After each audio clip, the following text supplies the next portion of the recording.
हमारे चैनल को जरूर सब्सक्राइब करें और साथ में घंटी बटन को भी दबा दें ताकि नए वीडियो की अपडेट मिलती रहे।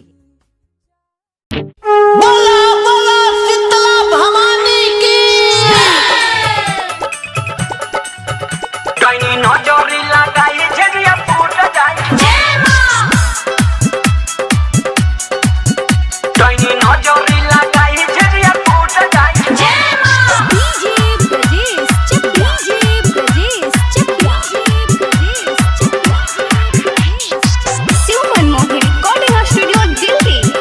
कहीं नजरी लगाई झरिया फूट जाए जवन जोरतावे दिया सखी भूत जाई हो जवन जोरतावे दिया सखी भूत जाई हो डैनी नजरी लगाई झिझिया फूट जाई हो डैनी नजरी लगाई झिझिया फूट जाई हो घरे भरे के घूमल लागे छूट जाई हो घरे भरे के घूमल लागे छूट जाई हो डैनी नजरी लगाई झिझिया फूट जाई हो डैनी नजरी लगाई झिझिया फूट जाई हो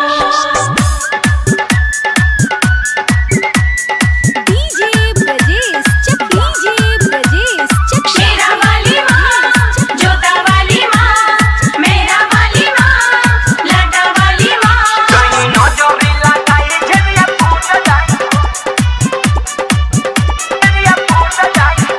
ओकर गुने बाटे भारी मंत्र हमनी पमारी ओकर गुने बाटे भारी मंत्र हमनी पमारी काजो राखी में लगा के दो डोइनिया के गाड़ी सुनते हमनी के आवाज डर से सूत जाई हो सुनते हमनी के आवाज डर से सूत जाई हो डैनी नजरी लगाई झिझिया फूट जाई हो डैनी नजरी लगाई झिझिया फूट जाई हो